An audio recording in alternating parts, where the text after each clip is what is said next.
मायश्री club द्वारा आयोजित वर्षा मंगल कार्यक्रम में हमारे बीच में महेंद्र धानुका जी, इस क्लब के संस्थापक, जिन्होंने 48 वर्ष पूर्व एक दूरदृष्टि से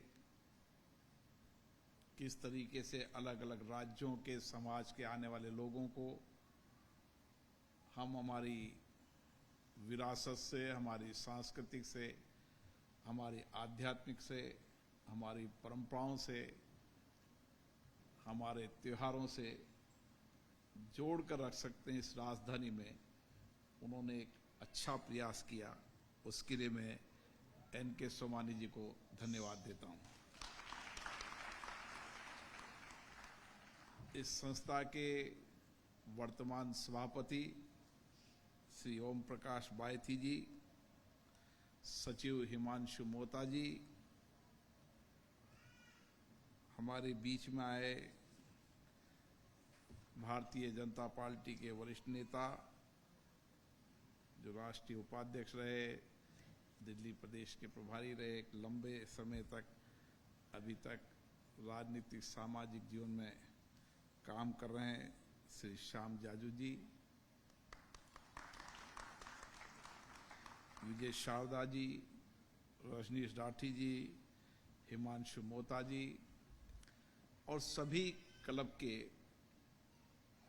पदाधिकारीगण, सदस्यगण, भाई और बहनों, आप सब अलग अलग राज्यों से आए हैं। विशेष रूप से ज्यादा शायद राजस्थान से आए और सब यहां पर अपने व्यापार, उद्योग, इंडस्ट्रीज, सर्विस सेक्टर, सरकारी सेवाएं, अलग अलग क्षेत्रों के अंदर यहां पर आप आए हैं। लेकिन आपने एक प्रयास किया जो मायश्री समाज की विशेषता रही है, जो हमें विरासत में मिली है, कि जहां भी हम रहेंगे, चाहे देश में रहेंगे, चाहे दुनिया में कहीं रहेंगे, हम संपूर्ण समाज के साथ साथ अन्य समाजों के लिए भी सेवा, समर्पण, त्याग हमारी विचारों में रहा है, हमारी कार्य संस्कृति में रहा है और ये सब हमें विरासत में मिला है। जब मायश्री समाज की विरासत की हम चर्चा करते हैं तो भगवान शिव, महेश की कृपा हम पर है और जब भगवान महेश के जीवन चरित्र को, उनके जीवन दर्शन को हम देखते हैं तो सबका कल्याण, और इसीलिए भगवान महेश ने सबके कल्याण की भावना और सबको साथ लेकर उनके जीवन के एक एक दर्शन को मायश्री समाज ने अपनाने की कोशिश की है। जब भी समाज में कोई आपदा आए, संकट आए, पीड़ा आए, तो समाज के उस दर्द पीड़ा को अपने ऊपर लेना। जैसे भगवान महेश नीलकंठ महादेव, उन्होंने विष को पिया, इसी तरीके से मायश्री समाज भी जहां भी रहता है, जिस स्थान पर भी रहता है, संपूर्ण समाज की सेवा करने का काम करता है। मुझे खुशी है कि दिल्ली की राजधानी में भी ये क्लब इसी तरीके की सेवा करने का काम कर रहा है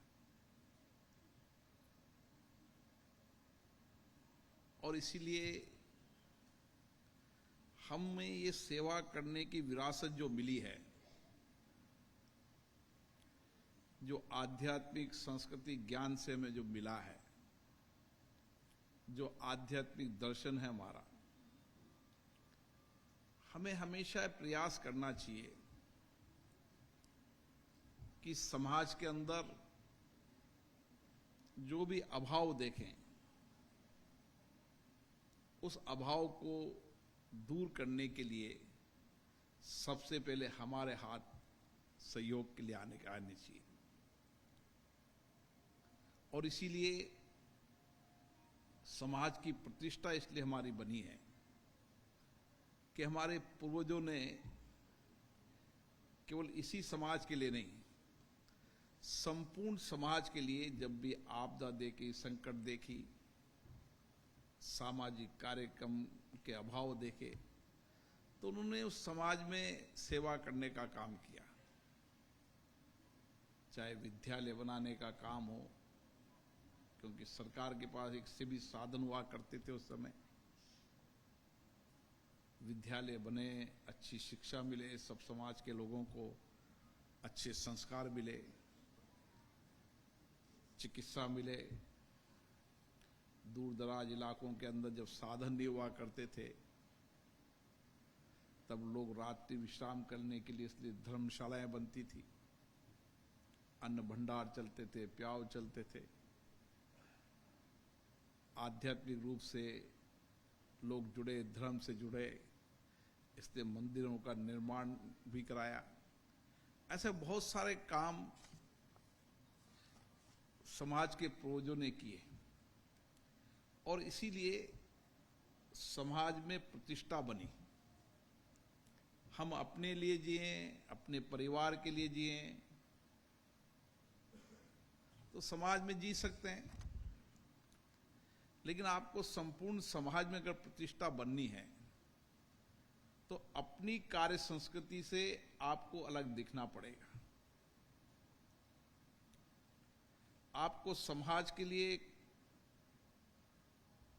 कुछ न कुछ करने के प्रयासों की ओर समाज में दिखना चाहिए,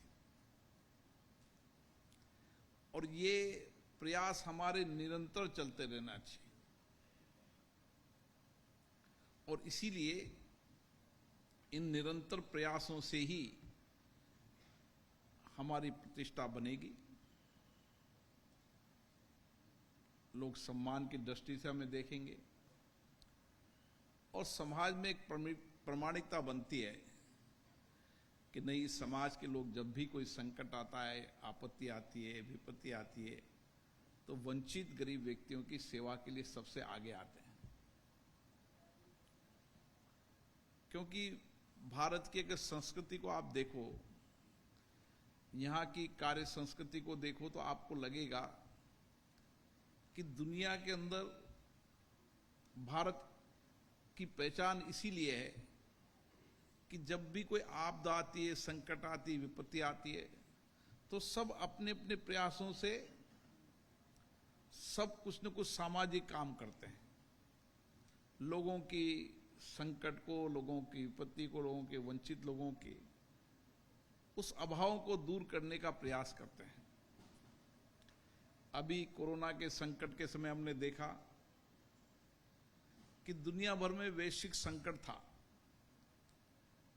भारत के पास इतने संसाधन नहीं थे जितने दुनिया के विकसित देशों के पास थे, लेकिन हमारे पास सामूहिक शक्ति थी, सामूहिक कार्य करने की संस्कृति हमारे पास थी, हमारे पास संवेदना थी, हम लोगों की पीड़ा और दर्द को समझते थे, उनके अभावों को समझते थे, और इसीलिए संपूर्ण समाज ने अपने अपने स्तर पर उन अभावों को दूर करने का सामूहिक प्रयास किया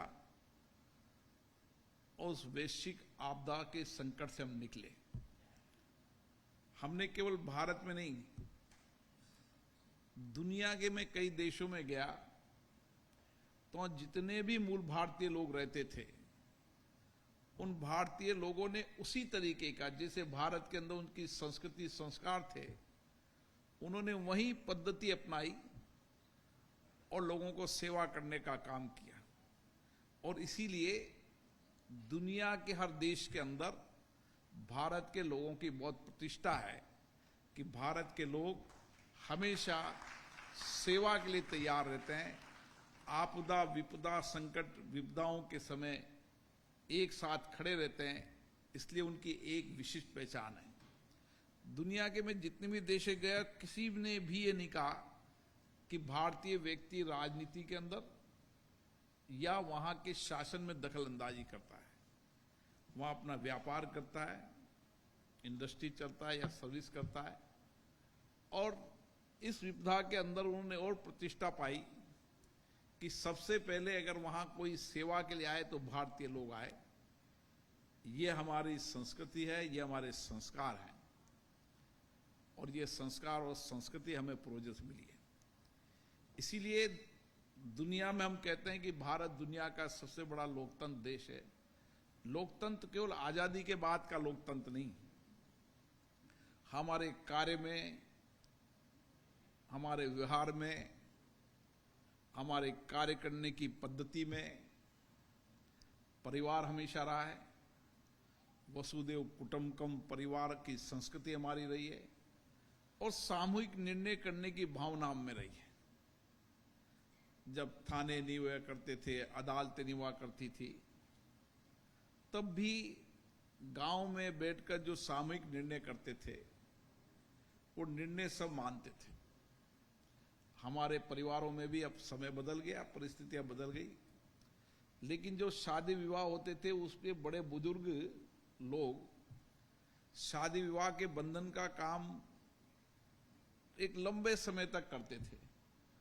अब तो कई मैरिज ब्यूरो हो गए, कई करोड़ों रुपए की, आप जाओगे कि शादी करने के पहले पूछते कितने करोड़ की शादी है, उस तरीके का व्यक्ति मिलेगा, फिर वो संबंध जोड़ेगा।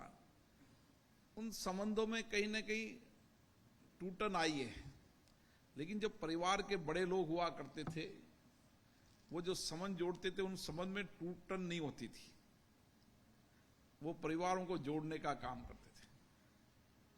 तो मैं यही संस्कृति आपने यहाँ अपनाई है कि एक क्लब बनाकर आपने विभिन्न सांस्कृतिक कार्यक्रम, महर्षि समाज की विरासत, उनकी संस्कृति, आध्यात्म, उसके साथ त्योहार, त्योहार के साथ सामुदायिक रूप से मिलना, आपस में एक दूसरे के सहयोग करना, और जब कभी कोई समाज में संकट आए तो संपूर्ण समाज की सेवा करना, ये आप लगातार प्रयास करते हैं, जिससे अलग अलग प्रदेशों से आए, लेकिन परिवार के रूप में आप करते हैं।